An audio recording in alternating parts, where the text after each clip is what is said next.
In the heart of downtown Los Angeles stands a building cloaked in shadows, its hallways lined with secrets and its past steeped in tragedy. In 2013, one young woman walked through its doors and never walked back out.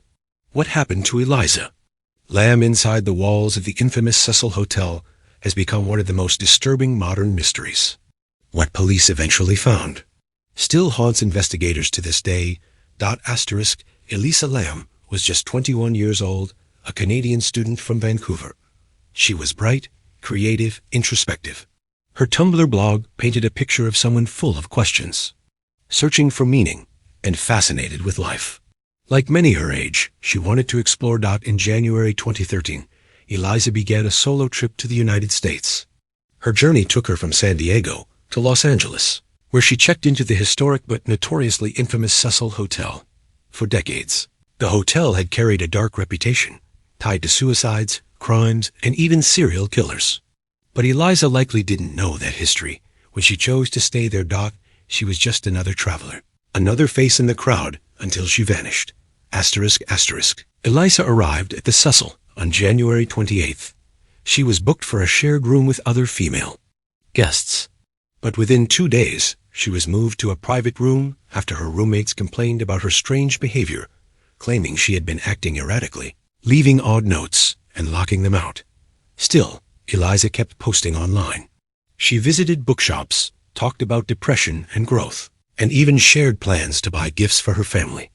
But on January 31st, Eliza failed to call her parents. That wasn't like her. Her family contacted the LAPD immediately. They flew to Los Angeles the next day. Police conducted an initial sweep of the hotel canvassing staff, questioning guests and searching her room. But Eliza was gone. No witnesses, no signs of struggle, nothing out of place. Until the hotel staff revealed they had security footage. One video from a single elevator. It would become one of the most analyzed, shared, and disturbing surveillance clips in internet history. The elevator footage is about 4 minutes long. In it, Eliza enters the elevator alone. She presses multiple floor buttons. The door doesn't close. She steps forward, peeks out, retreats, then steps out again. She gestures with her hands, slow, strange, deliberate motions, as if feeling the air. Her fingers move in ways that suggest either fear or hallucination. She hides in the corner. She steps out. She leans forward, as if speaking to someone unseen. The elevator door stays open for most of the video, longer than normal. Then finally, it closes, and Eliza Lamb is never seen alive again. The footage goes viral. Millions see it. Reddit threads explode. YouTube uploads dissect every moment. Was someone following her? Was she on drugs? Having a mental episode? Or was something supernatural at play? While the internet speculated, the hotel was facing new complaints from guests. About the water. Guests said the tap water tasted strange, looked dark, the pressure was low. Some reported black water coming from the shower. Maintenance was sent to check the rooftop tanks. Inside one of the 4 giant cisterns floating face down. Was Eliza Lamb? The discovery only deepened the mystery. The water tanks were sealed. The door to the rooftop was locked and alarmed. To access it, Eliza would have had to climb onto the roof, up a ladder, open a heavy metal lid, and crawl inside. She was found naked, her clothes floating separately. Her phone was never recovered. There were no signs of trauma on her body. The autopsy ruled her death an accidental drowning, but offered no explanation as to how she got inside the tank. Toxicology showed no signs of alcohol or recreational drugs.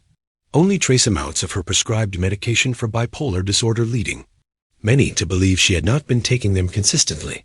Some argued this explained her behavior, that she was experiencing a manic or psychotic episode, that she climbed in herself and could not get out. But others weren't convinced. Many questioned how she could have bypassed the alarm, how she lifted the lid, why her clothes were removed. More disturbing were the parallels to past events in the hotel. The Cecil Hotel isn't just a hotel, it's a place soaked in darkness.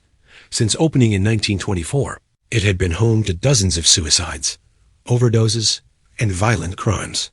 It became infamous for being the temporary residence of serial killers like Richard Ramirez, the Night Stalker, and Jack Unterweger.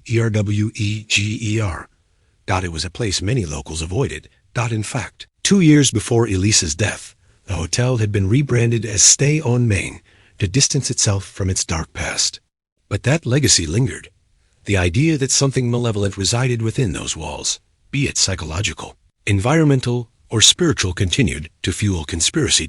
In online forums, theories flourished, and Eliza was being stalked, that she was part of a cover-up, that the footage had been tampered with, that something supernatural had pulled her in Netflix's documentary series, Crime Scene. The vanishing at the Cecil Hotel reignited the conversation, but also left audiences divided. The LAPD closed the case. The hotel resumed business. But online, the story never ended. To this day, the case of Eliza Lamb remains officially unsolved, but technically closed. The simplest explanation remains: a young woman suffering from mental illness had an episode and died tragically in a bizarre accident. But that explanation has never sat well with many, because there are too many unanswered questions. Why did the elevator behave so strangely? Why was the water tank even accessible? Where is her phone? And if it was an accident, why did it feel so orchestrated? Elisa's parents eventually settled a wrongful death lawsuit against the hotel, but they never got full answers.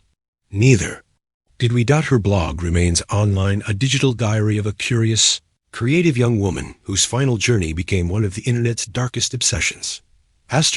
If you've watched this far, one thing is clear: Eliza Lamb's story is not just a mystery. It's a haunting reflection of how quickly someone can vanish, how fragile truth can be, and how some questions may never be answered. What do you believe happened to Eliza Lamb? Was it truly a tragic accident, or something far more disturbing? Comment your theory below.